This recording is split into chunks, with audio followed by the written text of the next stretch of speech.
পুত্র নিজাম, আব্বা হুজুর, আজ হতে রাজ সিংহাসন আমি তোমার হাতে অর্পণ করে আমি চলে যাচ্ছি পবিত্র মক্কা শরীফে হজ পালন করতে। আমি আশা করি আমি ফিরে না আসা পর্যন্ত তুমি রাজ্য পরিচালনার কাজে নিয়োজিত থাকবে। এই ব্যাপারে আপনি কোনো চিন্তা করবেন না আব্বা হুজুর। আপনার দেওয়া আদেশ আমি অক্ষুণ্ণ রাখতে চেষ্টা করব। মনে রেখো পুত্র, আমি হলাম গে রাজ্যের অধিপতি। আমার ছেলে হয়ে এই প্রজাদের সঙ্গে তুমি কোনো অন্যায় কাজে লিপ্ত হবে না। আর শুনুন সেনাপতি, যা হবে না, আজ হতে এই নিজামের দায়িত্বভার আমি আপনার হাতে তুলে দিলাম। আশা করি এতে কোনো প্রকার ত্রুটি হবে না। নিজামের জন্য আপনি কোনো চিন্তা করবেন না, জাহাপনা। আমার জীবনের শেষ রক্তবিন্দু দিয়ে হলেও আপনার দেওয়া দায়িত্ব আমি পালন করে যাব, জাহাপনা। বেশ, এবার আমি নিশ্চিন্ত হলাম। বসো বসো পুত্র, বসো তুমি এই সিংহাসনে। ধারণ করো তুমি এই রাজমুকুট।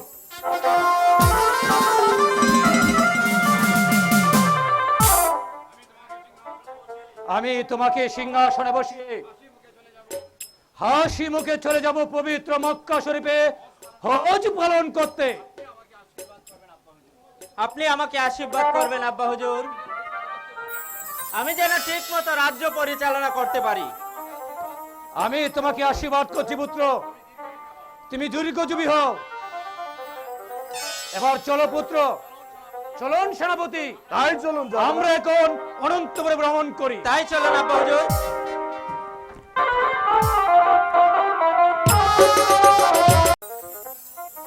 বলো আমাকে খুলে বলো সখী, কেন তুমি পলকহীন চোখে চেয়ে থাকো? বলো বলো সখী, কি চাও তুমি? বল না সখী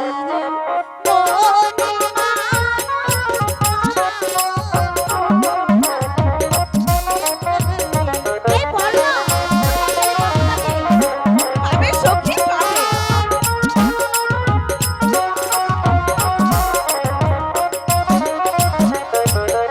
বল না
আচ্ছা সখী, এখন আমি চলে যাচ্ছি, তুমি এখানে থাকো।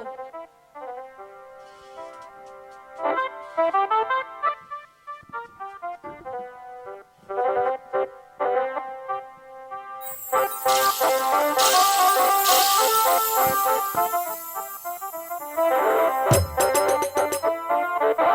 রে? ও মা, তুমি?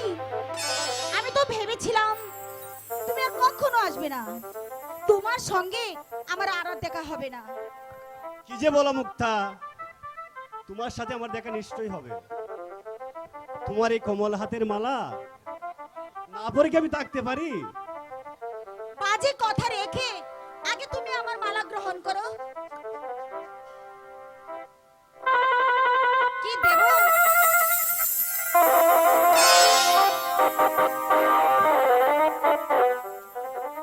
তোমার হাতের মালা আমি আনন্দের সহিত গ্রহণ করলাম মুক্তা। আচ্ছা মুক্তা, তোমার জন্য আমি তো পাগল হলাম কেন?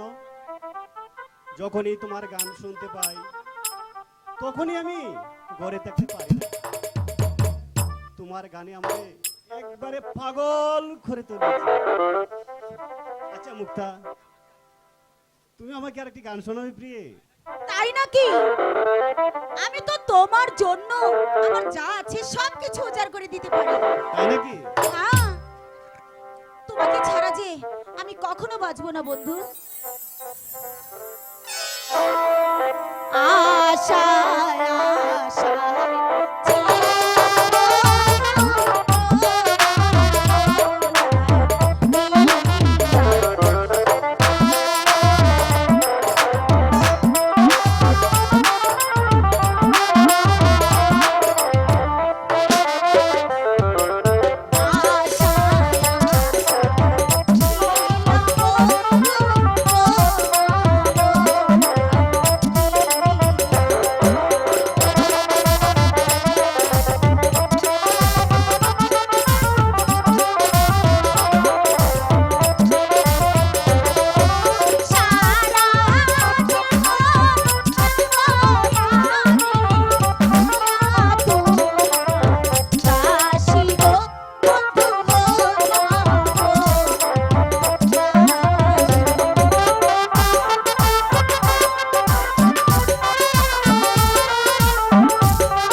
থাকতে বলছি মুক্তা। কখনো ভুলে যাবে না তো? আমিও তোমাকে ছাড়া বাঁচবো না মুক্তা। আমিও তো বাঁচবো না তোমাকে ছাড়া। মুক্তা, বন্ধু, ওরে পাগল, ওরে পাগল, বুঝে শপথ কর। ওরে পাগল, ওরে পাগল,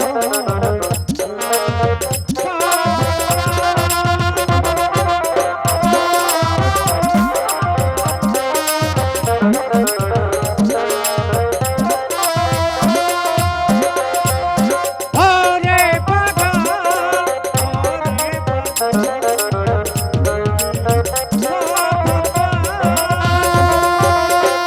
বুঝিয়া করলে সফল, বুঝিয়া করলে সফল, হবে জনগণ। ওরে পাগল,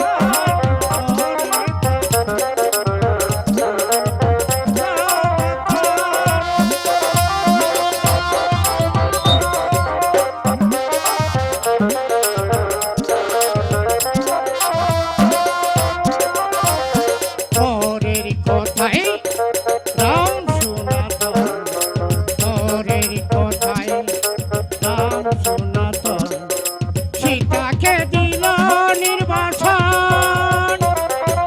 মহামানব ছিল তারা, মহামানব ছিল তারা, তুই তো বুঝ নয়। ওরে পাগল, ওরে পাগল, বুঝি শপথ কর। ওরে পাগল, ওরে পাগল, বুঝি শপথ কর। আমি শপথ ঠিকই করেছি পাগল। মুক্তাকে আমি কোনোদিনই বলবো না। দাঁড়াও বাপু, লেখি রাখি। কি লিখবি তুমি পাগলা ঠাকুর? মানে তোমাদের সাক্ষ্য প্রমাণের কথা, শুধু তোমাদের কথা নয়, আমার এই গুপ্ত কথায় লেখা আছে হাজার হাজার কোটি কোটি মানুষের শপথের কথা। ভাবিসনি মা, তোরা যখন উভয় দিলে মোহব্বত জমে গেছে, তাহলে সব ঠিক হয়ে যাবে। তবে খুব সাবধান মা, ভুল করিস না। ভুল করলে কিন্তু তোর কপালে কষ্ট আছে। সেই ভুল আমি করেছিলাম একদিন, তাই আজ ঝুলনা নিয়ে দাঁড়ে দাঁড়ে ঘুরছি। জানিস কি ভুল করেছি? কি ভুল?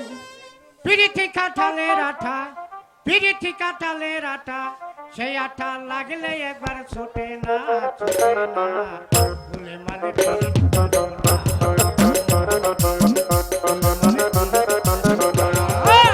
পিড়িতে কাঁঠালের আঠা, পিড়িতে কাঁঠালের আঠা, সেই আঠা, সেই আঠা, সেই আঠা লাগলে একবার ছোটে না, ছোটে না, ভুলে মানে পিড়িত করো না।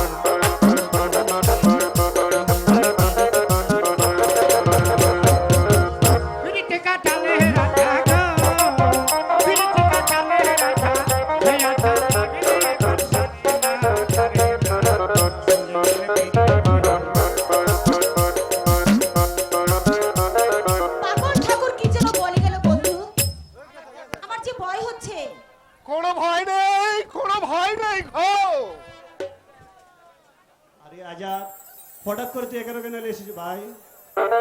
এই কে তুমি? আমাকে এ পম্পল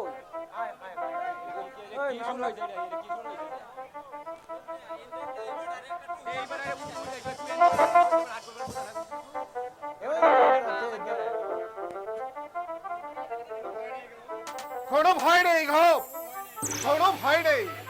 এই কে তুমি? আমি তোমাদের সাহায্য প্রার্থী। ওরে আজাদ, হঠাৎ তুই এখানে কেন এসেছিস ভাই? আমি এসেছি তোমাদেরকে সাহস দিতে ভাইজান। কিসের সাহস দিতে এসেছিস ভাই? মুক্তার সঙ্গে তোমার ও মা, তুমি তাহলে আড়ালে দাঁড়িয়ে আমি সবই শুনেছি এবং তোমাদের গলায় মালা পরে দিতেও দেখেছি। তুমি না ভারী দুষ্ট। দুষ্ট না হলে বাজিমাত হতো না। মজনু ভালোবেসে বিয়ে করেছিল লাইলিকে, আর তোমাকেও সকল বাধা ডিঙিয়ে বিয়ে করতে হবে ওই মুক্তাকে। পারবে তো ভাই? তুমি তুমি আমাকে কথা দাও ভাই। হ্যাঁ আজাদ, আমি তোকে কথা দিলাম, আমি মুক্তাকে বিয়ে করব। বেশ, শুনে খুশি হলাম। এবার তাহলে আসি ভাইয়া। আজাদ শোন ভাই, ভাইজান, বলো ভাইয়া কি বলবে? পিতার কাছে সেদিনই আমি কথাটা তুলেছিলাম। পিতা বললে বিয়ের কথা অনেক আগেই পাকা হয়ে গেছে। এখন যদি সে মত পাল্টায় তাহলে এই বিয়ে কেউ আটকাতে পারবে না। তুমি তুমি নির্ভয়ে দেখো ভাইজান, সব দায়িত্ব আমি গ্রহণ করব। ওরে ভাই আজাদ, কি বলে যে তোকে আমি ধন্যবাদ জানাবো তা আমি ভেবে স্থির করতে পারছি না রে ভাই।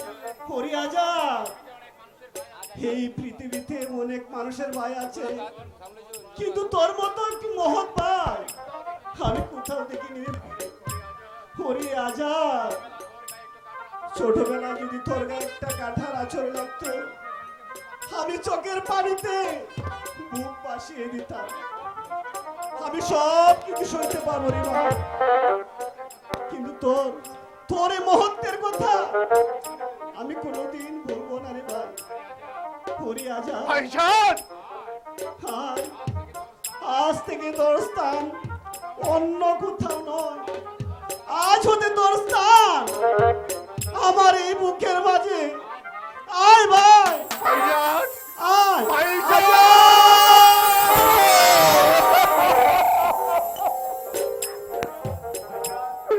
ভাইজান, আজ হতে তুমি আমার পিতৃতুল্য বড় ভাই। ভাইজান, আজ এই আনন্দের দিনে আমাকে পুরস্কার দেবে না? হ্যাঁ, শুধু তোমার কাছ থেকে নয়, ওই ভাবির কাছ থেকেও নেব। কি গো ভাবি? যাও দুষ্ট, এখনই ভাবি। আচ্ছা, তুমি হলে দরির ছেলে, আমি সাধারণ এই ভিখারির মেয়ে। আমি কি উপহার দেব তোমাকে ভাই? আর কি দিয়ে বা আমি তোমাকে সন্তুষ্ট করব? ধনির ছেলে বলে তুমি আমাকে লজ্জা দিও না ভাবি। আমি আমি তোমার কাছে কিছুই চাই না। আমি শুধু চাই তুমি তুমি আমার এই ভাই ছানের কাছে চির অমর হয়ে থেকো ভাবি, চির অমর হয়ে থেকো। এসো মুক্তা, আমরাও চলে যাই, হ্যাঁ তাই চলো। হয়তো বড় আপা। বিপদ হতে পারে। বড় আপা, তুমি শীঘ্রই চলো বড় আপা। কি রে কাউসার, তুই এভাবে ছুটে এলি কেন? কি হয়েছে তোর বল? মানে কিছু হয়নি, তুমি চলো এখন আমার সাথে। আমি এখন যাই। দাঁড়াও, কেন দেরি হয়েছে বলে মা বুঝি রাগ করে আছে? মা, আসলে আমি জান ব্যথায় চিৎকার করছি, তুমি তুমি শীঘ্রই চলো আমার সাথে। আমি জান হয়তো আর বাঁচবেন না। মা, আমার মা কখনো মরতে পারে না, কখনো না। হে খোদা, তুমি একই শোনালে আমায়। বন্ধু, আমি চললাম। আমি জানি না আমার মা বেঁচে আছে কিনা, বেঁচে আছে কিনা। ভাইজান, আপনিও আসেন। জানি না আম্মা জান এখনো বেঁচে আছেন কিনা। আমি এখন যাই ভাইজান। ওগো দয়াল, এই আনন্দের মাঝে কে কি শোনালে আমার? না না না, আমাকে যে দাঁড়িয়ে থাকলে চলবে না। মুক্তা চলে গেছে, আমাকে যে চলে যেতে হবে। কোথায় যাচ্ছ শাহজালালরা?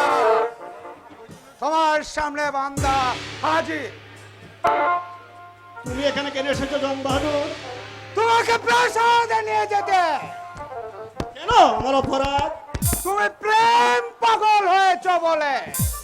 তার মানে তুমি প্রেম পাগলা হয়েছ, তার প্রমাণ তোমার প্রেমিকে দেওয়া ফুলের মালা এখনো তোমার গলে ঝুলছে। আমার আসতে দেরি না হলে ওই মালা তোমার গলে পরা হতো না। জং বাহাদুর, তুমি জানো কার সামনে দাঁড়িয়ে কটু বাক্য ব্যয় করছো? হ্যাঁ, তুমি জানো এর পরিণাম কি হতে পারে? হ্যাঁ হ্যাঁ জানি, কিন্তু আমাকে চোখ রাঙিয়ে কোনো লাভ নেই শাহজাদা। তুমি যা পারি কার মেয়ের প্রেমে পড়েছো, এ কথা যা পড়া জানতে পেরে আমাকে আদেশ দিয়েছে তোমার উপর করা নজর রাখতে, যাতে কোনোদিন ওই জাপান কামের সাথে মিশতে না পারো। তুমি আমি আর সামনে থেকে দূর হয়ে যাবে কিনা আমি জানতে চাই। জং বাহাদুর, আমিও জানতে চাই ওই ফুলের মালা ফেলে দিয়ে আমার সঙ্গে যাবে কিনা। যদি না যাই বন্দি করে নিয়ে যাবো তোমাকে। অসহ্য অসহ্য অসহ্য।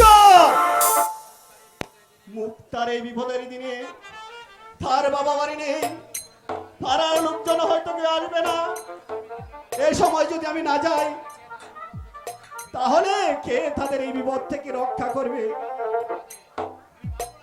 আমি মানবো না তোমার আদেশ, আমি যাবই। সাবধান শাহজাদা, পথ নেই যাবার মতো, দেখি তুমি কেমন করে যাও। জং বাহাদুর, তুমিও তো একজন মানুষ।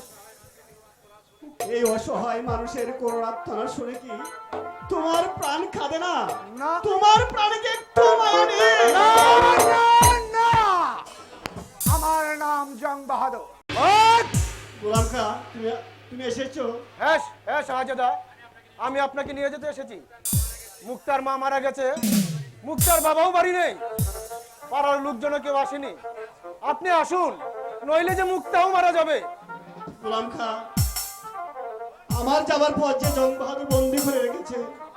এই নেন শাহজাদা, আপনি আমার হাতের অস্ত্র নিয়ে পথ মুক্ত করুন শাহজাদা। সাবধান গোলাম কা, তুমি যা পনার আদেশ অমান্য করলে আমি তোমাকে কঠোর শাস্তি দেব। শাস্তির ভয় এই গুলামকা করে না জং বাহাদুর। আমি জানতে চাই তুমি পথ ছাড়বে কিনা। কে এত বড় স্পর্ধা তোমার, যা পনার আদেশের বিরুদ্ধে গেলে? শুধু জাহাপনার আদেশের বিরুদ্ধে নয় জানোয়ার, প্রয়োজন বুঝে আমি আমার শাহজাদাকে মুক্ত করে নিয়ে যাওয়ার জন্য আমি আমার প্রাণ দিয়ে দেব। তবু অন্যায়ের কাছে কোনোদিন মাথা নত করবো না। কাজে তবে মন শয়তান, আজ হোক শয়তান।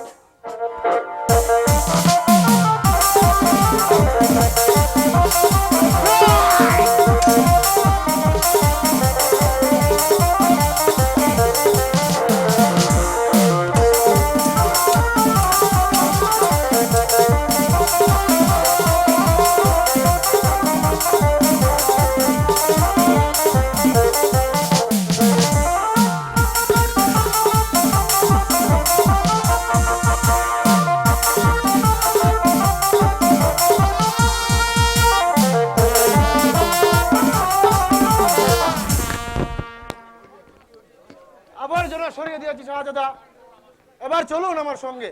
হ্যাঁ তাই চলো। তাই চলুন।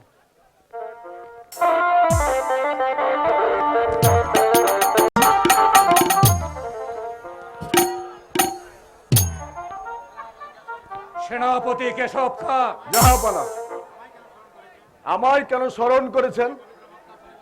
আমি পবিত্র মক্কা শরীফ হতে হজ পালন করে সলে সালামতে রাজ্যে ফিরে এসেছি।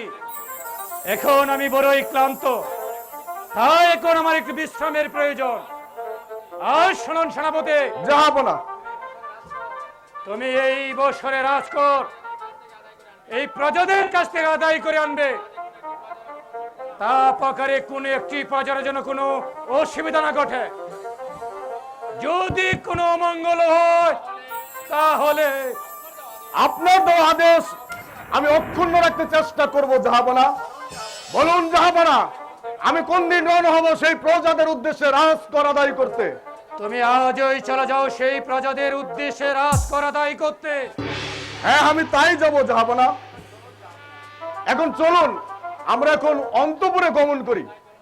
তাই চলুন সেনাপতি, এখন আমার বিশ্রামের প্রয়োজন। তাই চলুন জাহাপনা।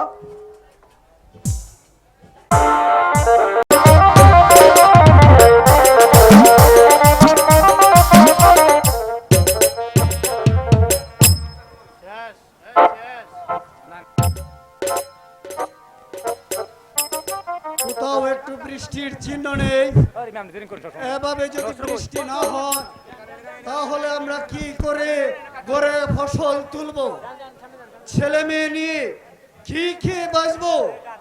হে খুদা, একটু বৃষ্টি দাও। বৃষ্টির অভাবে মাটি ফেটে চৌচির হয়ে যাচ্ছে। কি যে অশান্তির ভাব, কি করে কি কে আমরা বাঁচবো?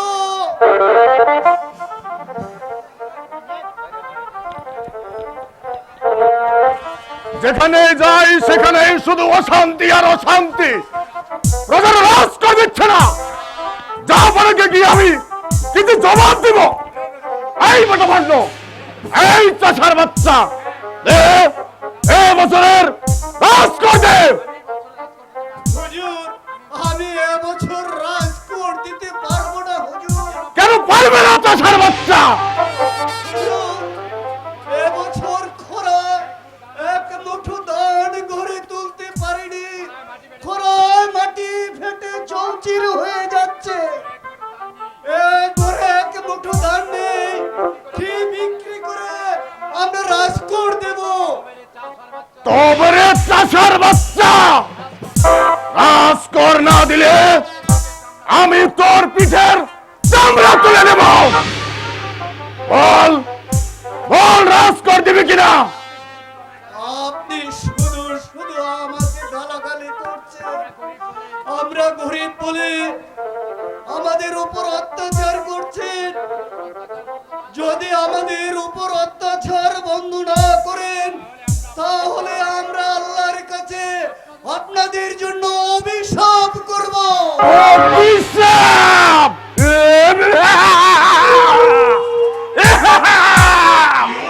তবে রে চাষার বাচ্চা, বল বল, রাজ কর দিবি কিনা? বল বল। আমাকে আর চাবুক মারবেন না হুজুর, আমি যে মরে যাব। মরে যাবি?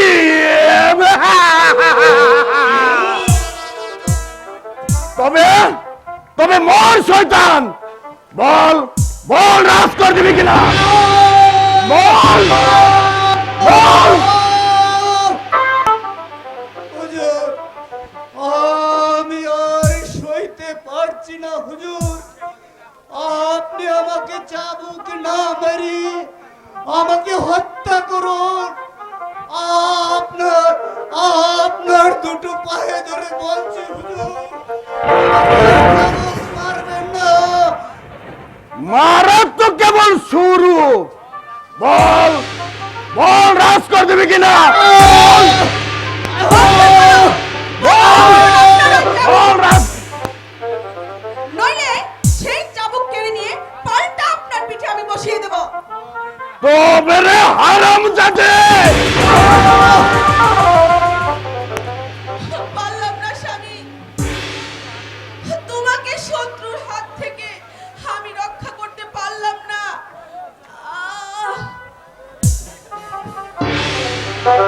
ও খুদা, তুমি বলে দাও খুদা, আমি এখন কোথায় যাব?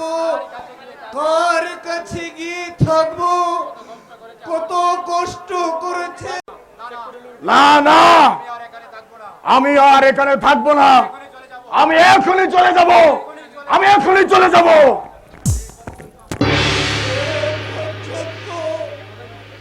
আমার স্ত্রীকে বলো খেতে দাও, আমি এখনই চলে যাব সেই দয়ালু নবাবের কাছে। দেখি নবাব বাহাদুর শাহ বিচার করে কিনা।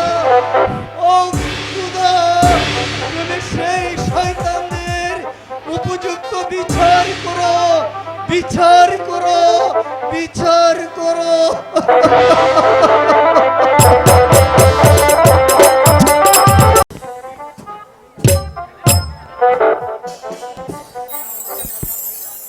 সেনাপতি কেশবকাকে পাঠানো হয়েছে রাজ করা দায়ী করার জন্য, কিন্তু এখন পর্যন্ত সে কোনো সংবাদ নিয়ে এলো না। তবে কি কোনো অমঙ্গল ঘটেছে? জাহাপনা, জাহাপনা, আপনি এর বিচার করুন জাহাপনা, আপনি এর উপযুক্ত বিচার করুন। কে তুমি? কে তুমি? কিসের বিচার চাইতে এসেছো? কিসের বিচার? কি হয়েছে তোমার? জাহাপনা, আমি আর কি বলবো, আমি রাজকোট দিতে পারিনি বলে আপনার সেই কুচক্রী সেনাপতি আমাকে চাবুকের পর চাবুক মেরে আমার দেহটাকে কত বিক্ষত করে দিয়েছে। এই এই দেখুন জাহাপনা, আমার শরীর দিয়ে কোন রক্ত ঝরছে।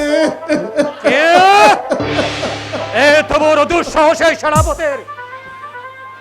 সে আমার এই রাজ্যের প্রজাদের উপর চালিয়েছে অসংখ্য চাবক ও নির্যাতন। এই অন্যায় শাসন আমি কিছুতে মেনে নেব না। বলো, বলো বৃদ্ধ, কেন তোমাকে চাবুক মারা হয়েছে? জাহাপনা, এবছর করায় এক মুঠো ধান গড়ে তুলতে পারিনি, করায় সমস্ত মাটি ফেটে চৌচির হয়ে গিয়েছে, তাই জমিনে এক মুঠো ধান হয়নি জাহাপনা। আমি আপনার সেনাপতিকে বলেছিলাম, হুজুর আমি এবছর রাজকোট দিতে পারবো না, তখন আমাকে চাবুকের পর চাবুক মেরেছে। আমার স্ত্রী বাধা দিতে এসেছিল বলে আমার স্ত্রীকে লাথি মেরে হত্যা করেছে।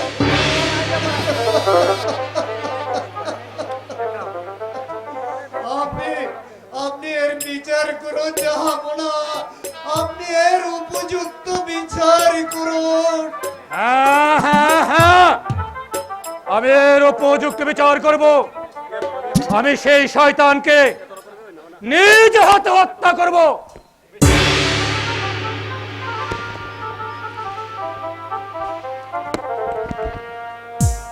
এই নাও ভাই, তুমি নির্ভয়ে বাড়ি ফিরে যাও। জাহাপনা, কি বলে যে আপনাকে আমি ধন্যবাদ জানাবো সে আমি ভেবে স্থির করতে পারছি না। জাহাপনা, আমি যাবার বেলা আপনার জন্য আল্লাহর কাছে দোয়া করে যাই, আল্লাহ যেন আপনাকে সুখী করেন, সুখী করেন, সুখী করেন। না না না, এ অসহ্য। আমি এই শয়তানের উপযুক্ত বিচার করব। আমি ওকে নিজ হাতে হত্যা করব। তার তাজা মাংস রক্তগুলোকে দিয়ে এই শিয়াল কুকুর দ্বারা বশ করাবো। এই তামাম রাজ্যের মানুষ তার শাস্তি দেখে আতঙ্কে শিউরে উঠবে। কোথায় কোথায় সেনাপতি? আমাকে কেন স্মরণ করেছেন জাহাপনা? শোনো সেনাপতি, জাহাপনা, তোমাকে পাঠিয়েছিলাম রাজকর আদায় করার জন্য। তার বিনিময়ে তুমি প্রজাদের পিঠে চালিয়েছ অসংখ্য শাবক, লাথি মেরে তুমি হত্যা করেছো গরিব শেষের পক্ষে। বলো বলো জানোয়ার, কেন তুমি সেই অন্যায় কাজে লিপ্ত হলে? বলো, জবাব দাও। না না না, এর জবাব আমি আপনার কাছে দেব না। আমি তোকে হত্যা করবো শয়তান। সাবধান জাহাপনা, শক্তির পরীক্ষা ছাড়া আমার প্রাণ আমি কিছুতেই দেব না। বেঈমান, তুই আমার শক্তির পরীক্ষা নিতে চাস? আয় তোরে বেঈমান, আমিও প্রস্তুত।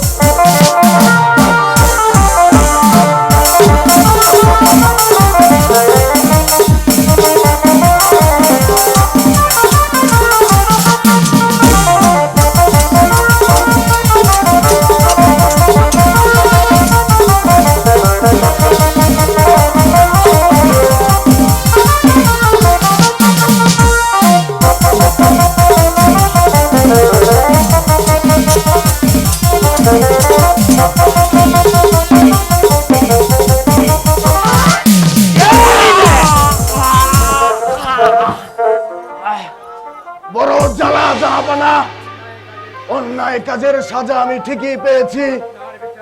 আপনার বিচারই সঠিক হয়েছে। তবে তবে যাবার বেলায় আমি শুধু একটি কথাই বলে যেতে চাই, আপনি যেন সর্বদা ন্যায় বিচার করেন, ন্যায় বিচার করেন, ন্যায় বিচার করেন। হ্যাঁ হ্যাঁ হ্যাঁ, আমি সর্বদাই ন্যায়ের বিচার করব। আমার কাছে যে অপরাধ করবে তার শাস্তি হবে হত্যা, হত্যা।